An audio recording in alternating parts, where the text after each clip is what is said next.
Hey, Mama. Welcome back to the Mama Collective podcast. I'm Jamie.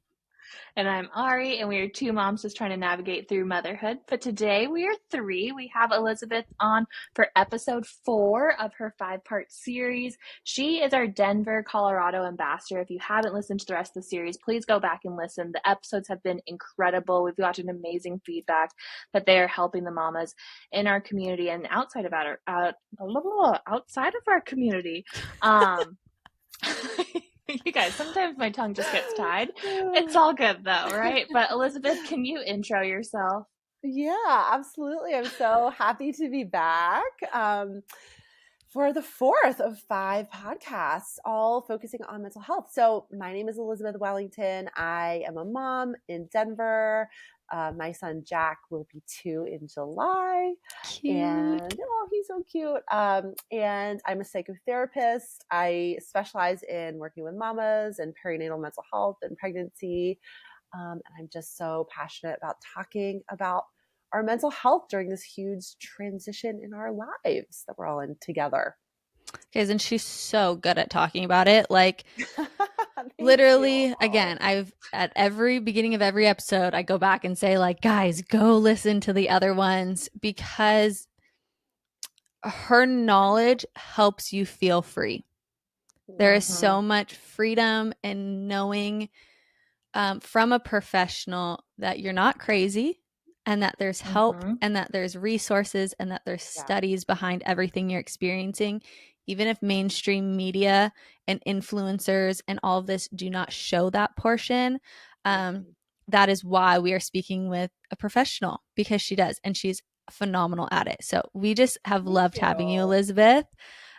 Today, we are just letting you take the reins, and you're going to go over how a mom can create a game plan on mental health within motherhood. Like this one, we're so excited. So take it away. Yay. Okay. So, and don't hesitate to interrupt me because I love questions and talking about it. So, as we talk about how to be well, how to find emotional wellness as a mom, there's one thing I need to challenge anyone who's listening to this. I need to challenge you about, which is how good are you at asking for help? Oof. How good are you asking for help? Because, right? And everyone's like, oof. Because to be a mom, to be a parent, we need to do it together. We need to delegate. We need to ask for help. We need to find our support people. It is not possible. As Ari, you said in our last episode together, you said it so eloquently, we need community. It is essential. It is essential. So if you are like me and it's really hard to ask for help and your instinct is to just suck it up and to do it alone and to put on a smiley face and to just muscle through, I'm here to let you know that it is not sustainable. It is absolutely not sustainable. It doesn't work. You're going to break down. You are going to break down if you try to do it all on your own. And that's not good for you. It's not good for your kid. It's not good for your family. It's not good for anybody. So my challenge as we talk through this is it's going to require you to be humble and be uncomfortable and ask for help. So that is sort of my caveat, my preamble to going through these steps to wellness. It's good. It's a hard thing to hear. I have to jump in on this just because this is like, like a little dagger to like a mom that wants to like do it all, look amazing, make it like it's effortless. Wow, I was born to do this. Yep. And like you need help. And you just gotta accept it. Thank God I had twins because it just made me humble myself real quick. But I do think that there are some challenges, right, when it comes to asking for help, especially in the motherhood journey. If you envision raising your kids a specific way, like you have hard boundaries on what they eat, what they watch, what they like, their nap schedule, like staying strict on that. Sometimes it can be like a challenge to then invite somebody in to help. Like, because you're like, nope, I know you're going to sit them in front of the TV, or nope, you're going to try and feed them sugar, or nope, like, I know you're not going to keep them on schedule. How can you then help that mom, just to intro this episode before we go into the nine steps? Oh, that's such a good question. Oh my gosh, it's such a good question. So I think it's about setting the landscape for your holistic care plan, because you're so right. Some of us will have things that we are non-negotiables on. Like, my kid is eating organic and I am not going to negotiate. That is a deal breaker. Or my kid is not getting screen, or like, and that's okay. It's okay to have things that you feel so passionately about. And you may need to be the person showing up for that. That's okay. The question is the rest of your life insulating you from the stressors so that you can do that job well? So do you have enough of what you need in the other areas? Are you sleeping well? Are you eating well? Are you having time with friends? Are you having places to, all the other things are what will give you the stamina and the endurance and the, like I say, insulation, because I really mean like the insulation in your nervous system to deal with the stressors of what you are choosing for your child. Does that make sense? So it's like, I want every mom to raise their kid how they really feel passionate about. And sometimes that's hard. Sometimes, always, that's hard work. Do you have everything you need supporting you to do that? Yeah. It's almost like, it's holistic. It's like a holistic picture. Yeah. I just, too, like, why this, even talking about the holistic picture, if you're a mom who doesn't have the opportunity or doesn't have community yet, and social media is all that you're seeing of the standard of a mom. I even just found this out recently. There's this like influencer that I follow, and I'm like, oh my gosh, how does she live this life? Like, how, I don't know. She makes everything from scratch on a farm, like just beautiful, like all of this type of stuff. And I recently found out that she has like multiple nannies. And I'm like, oh, that makes sense. I'm like, oh, okay. That just like brought to reality so much stuff. Yeah. But that was her way of asking for help, because she's able to now have the help to do the lifestyle that she's wishing for her family.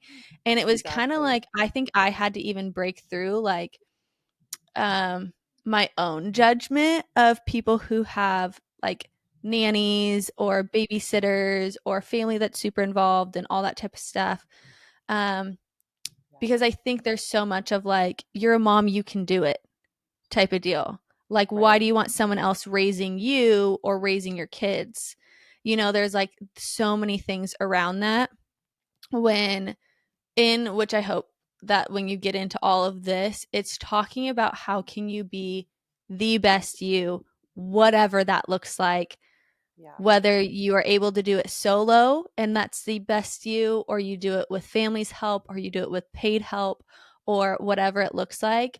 I'm just super excited because I know it's going to look different for everyone, but having the conversation of let's holistically look at your plan of motherhood so you don't just compare yourself to the highlight reels, and we can actually start making plans if you're a mom that is in this like fight or flight state, that we can start implementing things into your life today to start showing up as a better you. So do you want to take us away with, I know you have like a 9-step series. Do you want to start us off with number 1? Absolutely. Yeah.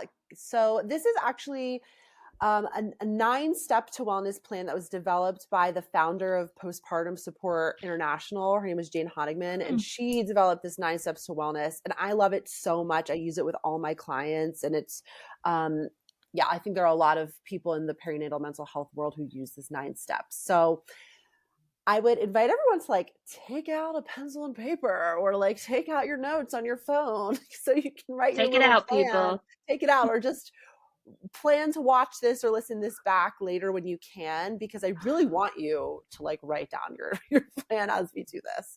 So sorry guys, right when you said take it out, I was like, just thinking like, whip it out. Just Sorry, momhood right now.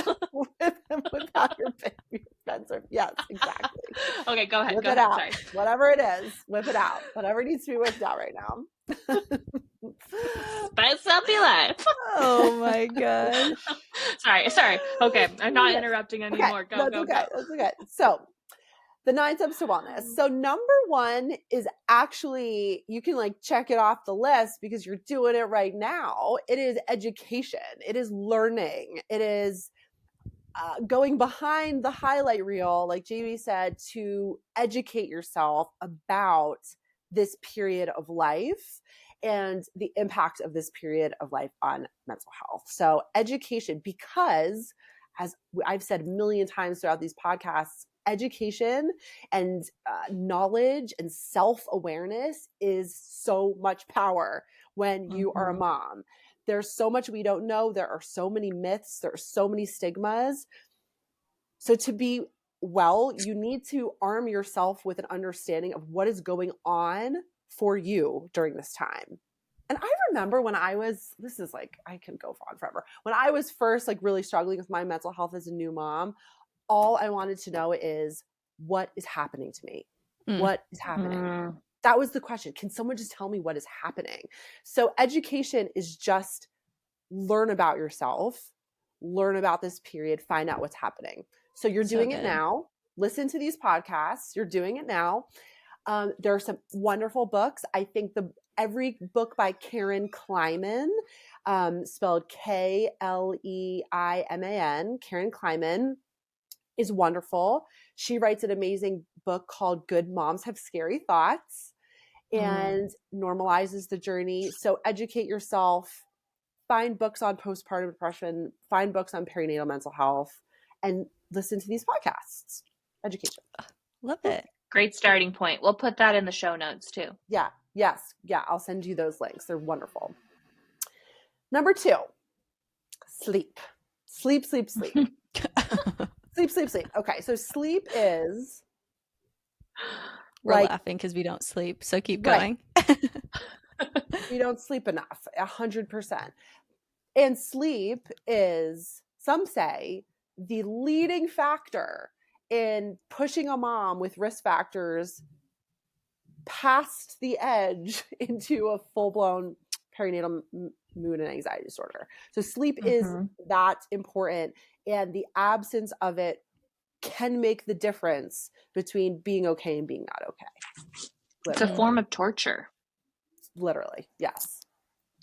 Like, yeah. So I was going to say, like, people in war use it. Literally. Well, yeah.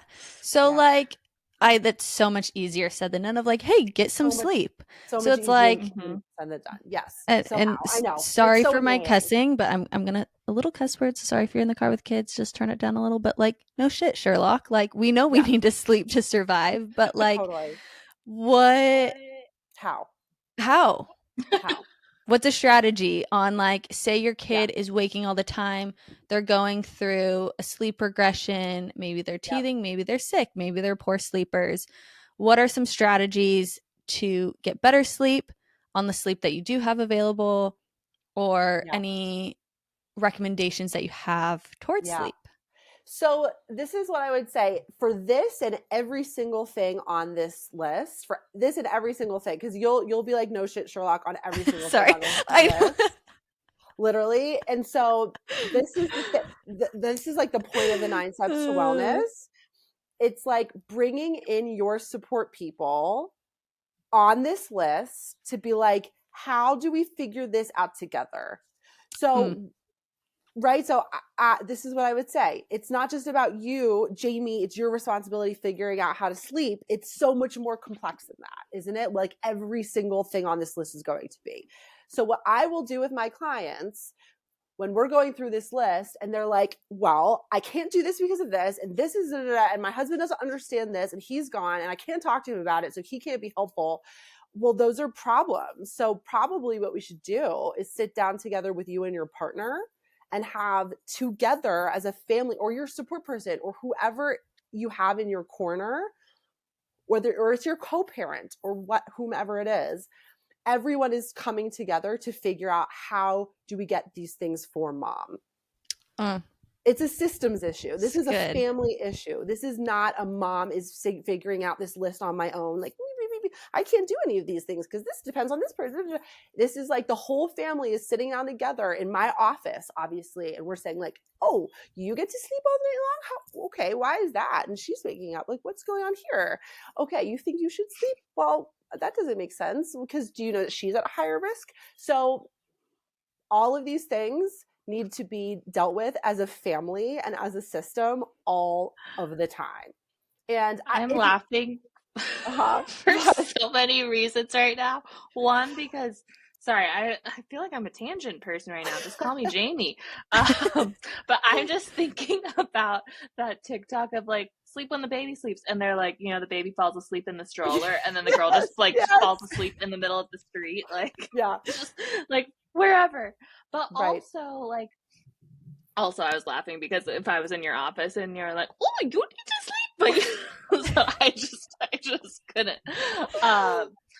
Okay, but I also think, and I don't, I know you can handle. I'm like, okay. Anyways, what about like if you're in situations where the relationships are not supportive?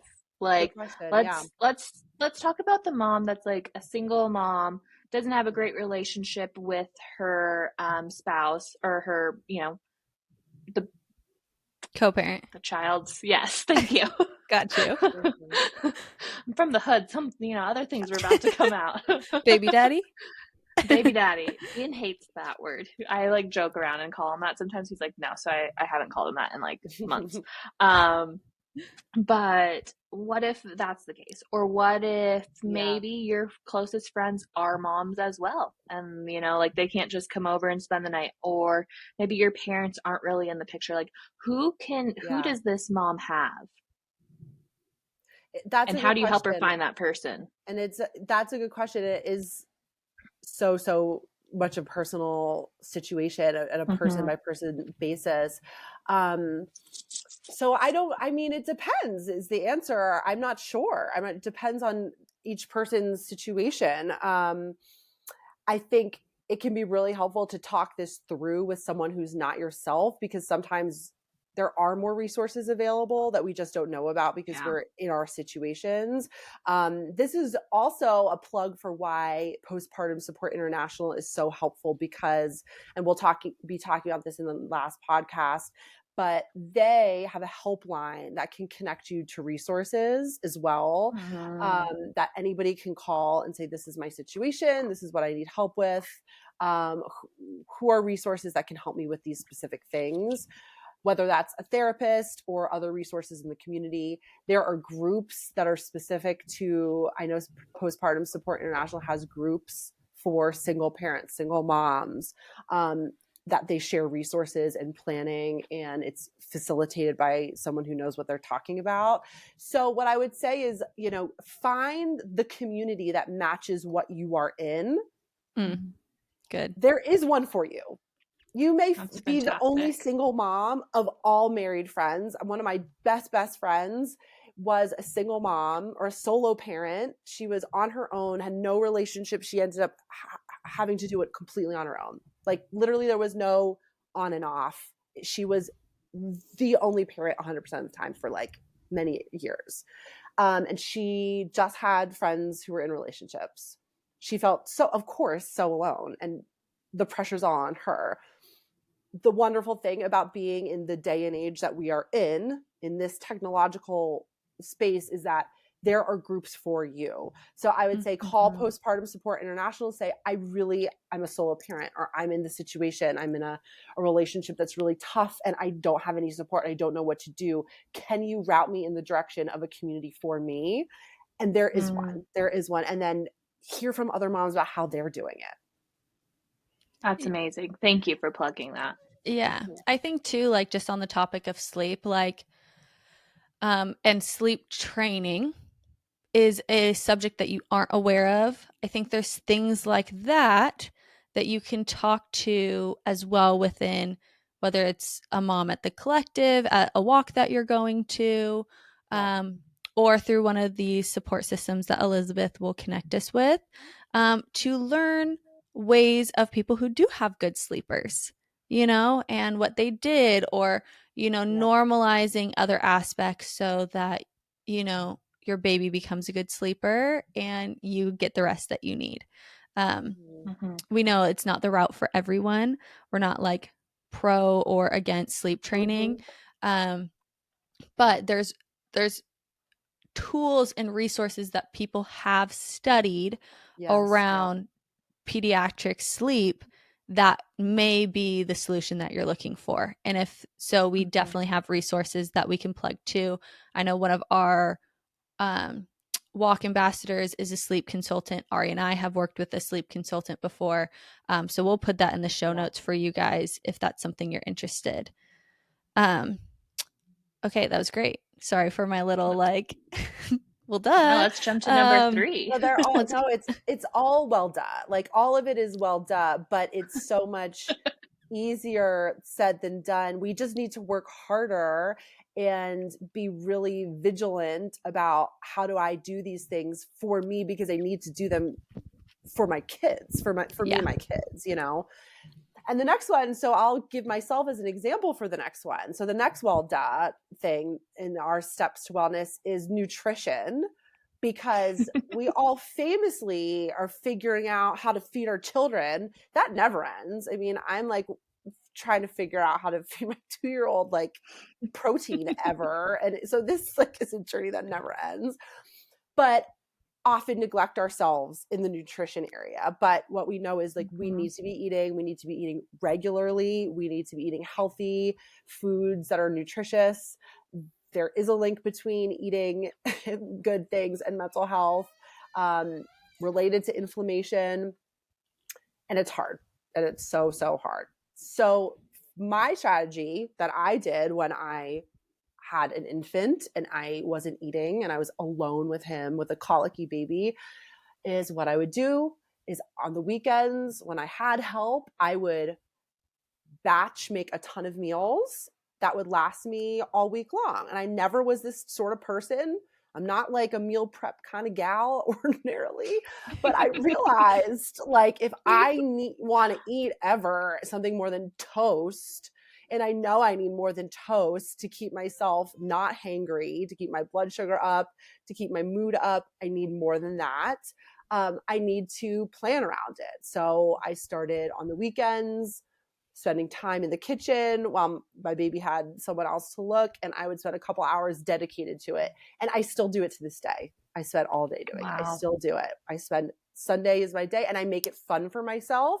I'll put in my podcasts, I'll do all my things, and I make it enjoyable so it doesn't feel like this drudgery, but it's what I need to do to tend to my nutrition because I know it impacts my mental health. So that's just an example of how I sort of dealt with this well, duh, I need to eat, but how the heck am I going to do it? We came up with a plan and we just executed the plan. I committed to the plan. I found a way to make, what is the saying? I love it. I just heard it. How to make routine into a ritual, which is anything in motherhood that just feels we're in this routine and I'm so tired of it. And it's just this thing I'm doing again. How do I turn this thing that's kind of an annoying routine into a beautiful act of a ritual of self-care? So how can you do that? And it's going to take sacrifice. It might mean staying up at night when the baby's sleeping and you're food prepping for yourself. It might mean getting a meal delivery service. It might mean asking a family member and being vulnerable and saying, I'm not able to feed myself because I'm with my baby. How can you help? So nutrition, it's important. It's so true. Because I think the meal trains, if you're lucky enough to have a meal train at the beginning, it ends at some point, and if you're still trying to breastfeed and need enough calories, or if you just need calories to freaking get through the day, it can be something. I remember I lived off of Belvita crackers for months.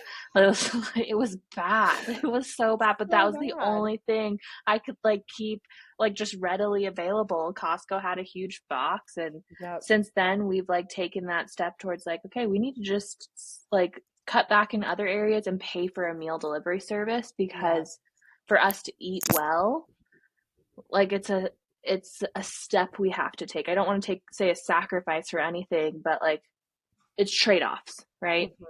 Okay, Absolutely. Yeah, like everything let's on move this on to the list. Yep. next. Well, duh. Well, the next well duh is number 4. Exercise, movement, and time for yourself. And this is really research backed. Research has shown that moving your body is critical, not only for mental health in general, but for moms. It's absolutely critical. And it doesn't have to be working out hard. It doesn't need to be like what your workouts looked like before you were pregnant. It may never, or it may, but we really want to aim for 20 minutes of movement a day. Or I think it's 150 minutes of moderate movement per week, which nets out at about 20 minutes a day. The impact is profound on mental health. And that means like getting your heart rate up a little bit. It doesn't have to be super hard or intense, but it's doing something a little bit uncomfortable. Like I would encourage you to do something a little more. Walking is wonderful, but if you could do something a little bit more for 20 minutes, a little bit more than walking, that has an evidence-based improvement on mental health for moms. So well done, but like really do it. I and believe time for it. yourself. Yeah. That's like my Absolutely. indicator when my mental health is bad. My family knows because I've been like this since I was little. That is my shot of dopamine, is going and working out. Where my family will be like, "When's the last time you worked out?" I'll be like, "It's been a little bit," and they're like, "Yeah, go book a class or like go on a run or go do something." Because for me, that completely changes my mental health 180 degree. I feel so much better. I feel so different. And I feel like as I'm getting older, I'm learning what my body really likes to actually feel better. Where like I'm not in my hit girl era anymore. Like I can't go do those like big gnarly things. I feel worse after. More feminine exercises like Pilates, Legree, like incline walking, all that type of stuff. Oh my gosh, I feel so amazing after. And my body isn't like, oh my gosh, did I just fight a battle and stuff? Yeah, absolutely. And so I think too, even figuring out what is your body really craving and, what does your body like in that exercise, and use this time as like explore, like maybe you were a hit girly or maybe you were a Pilates girly or, whatever it may look like, and find maybe there's a new hobby you get into. Maybe it's cycling. Maybe it's boxing. There's all these fun new studios that are out there. There's ClassPass that gives you, to try all the different studios in your area. I think it's just fun. Movement is like I'm passionate about movement because it does a lot for me.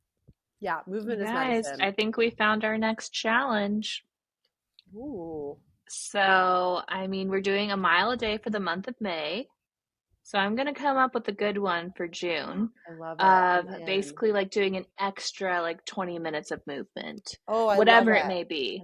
So I think we need to do that. Okay. I like it. I like it too. And Cool. there are so many things you can do with your kid too. Like there's so many amazing jogging strollers. In Denver, there are amazing studios that offer childcare. You just have to find them and figure it out. You could bring your kid to the park and do a body weight workout while your kid's playing in the grass. Like, don't make it be something you can't do because you can do it. I'm telling you. Or you can do it with your baby. I have done kettlebell swings with a child rather than a kettlebell. They love it. No, they love it. Exactly. You're so right. Okay, should we go to our next well done? Yes. Well done. Well done number 5 is non-judgmental sharing. And this is really, really important, which is having a space like the mom walk or any other space where you can share honestly and transparently what you're going through, and you feel like you're not being judged. You feel no sense of shame or guilt. Like you can be true and open and honest about your experience. So it could be the mom walk, it could be a friend group, it could be therapy, it could be a support group. It doesn't matter where it is, but you need to have some space where you can go and share openly and feel not judged. So good. I think in my own life, I've been talking with a therapist about why I don't feel inclined to share certain parts of my life with certain people.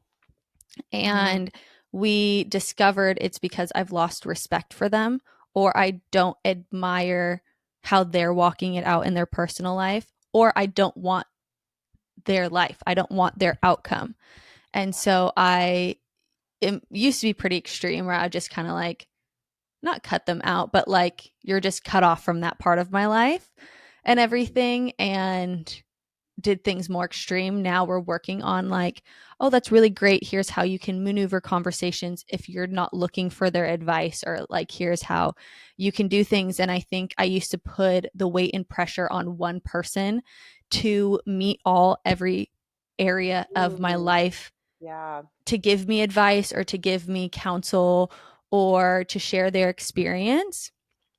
But where I caught myself in so many times is being like, I would ask people and then I would hear their advice and just be like, that is not what I wanted to hear. That's not whatever. And so I think like one of the beautiful things of like even why I started the Mom Walk Collective was to have the space to find as many people as possible to have those conversations. So like one mom you might be able to talk about your marriage with, the next mom you might be able to talk about breastfeeding with, and then the next mom you might be able to talk about just fun things of like, this is what I did without baby, and they're doing that really well. And I just want to like encourage any mom that maybe is like struggling of like finding the non-judgmental places, is maybe even self-reflecting.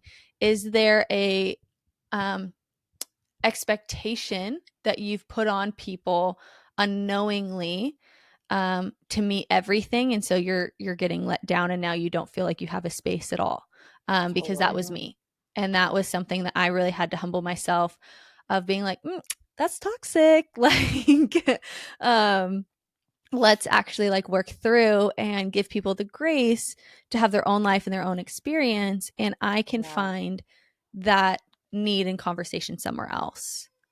That's so good. That's so true, Jamie. And it also that this one dovetails with the next one, number 6, which is emotional support, and they're sometimes different. Like you're sharing that you needed to find new places to do your, sharing and not get judgment. And sometimes it's the same for emotional support, because we all need emotional support. But sometimes when we are in this phase of life, the people that we most expected to be our emotional supporters don't show up that way, which is sort of what you're naming. And I think we talked about that in a previous conversation as well, because people, gosh, they have so much of their own stuff, their own baggage, their own judgments, their own life that they project onto us when it comes to motherhood and parenthood, that it can be really hard for people to show up how we want them to. So we really need to find places where we can have emotional support, for sure, whether it's therapy or support groups or the collective or somewhere. It's so good. I'm actually going to cut us off, and we will save the last 3 for the next episode, as well as the resources. I want to continue into these conversations a little more deeper, the last ones, because I feel like they'll tie in with the resources and referrals, and plan of action, where we can tie them all in together. So just so giving you guys a little intro into the next episode, we're going to talk on practical support, referrals, and other resources, and plan of action. And then Elizabeth is also going to give all the listing and naming and how to actually walk through all that. So this is a little cliffhanger. We've been doing this, so you guys listen to the next one. But this we was need to answer the cliffhanger from the last episode, though. the breastfeeding one. Well, Yeah. looky there. I'm playing a little game, and now you're going to have to listen to the next one, because I think that will come a lot into plan of action, which is step number 9. Double cliffhanger. Double cliffhanger. But Elizabeth, these conversations are so good. Like, even acknowledging the well does, like, wow, this is just so great. Putting it into paper of like, we know it in our head, but are we actually doing it? Or do you actually have a plan? Are you actually asking? And so this is just so exciting to get these conversations going. outside of all the professional support that Elizabeth is going to resource us with, and that will be in the show notes. If you're looking for a mom friend, that is what we do at the Mom Walk Collective. We are moms that get together, you meet at a place, you go for a walk, and there's no catch. So if you go to the momwalkcollective.com, type in your zip code, you'll find a walk near you. If there isn't a walk near you, we're launching cities every month by the dozens. And then if there isn't and you want to host one, you can fill out the ambassador form, and the first of every month, we will give you the next steps onto starting your city. Other than that, this is cringy, and I say this every time, but it means so much to us. If you can like, subscribe, rate the podcast, comment, and send this to a mom that may need to hear this. We want to help resource as many moms as possible. Our heart is for every mom to feel supported and normalize the journey of motherhood. So that would mean so much to us because we just want to make that impact. But Ari, do you want to close this out? Yeah, thank you, Elizabeth, for being on here today. We're excited to wrap up with episode 5. We will answer the cliffhangers. We're going to talk about practical support. Wow, my tongue needs to catch up today. Referrals and other resources, a plan of action, and then really dive into what those resources are, how you actually find them as well, because we want to really support you, Mama. So thank you so much, Elizabeth. Thank and you. we love you, Mama. We love you, Mama.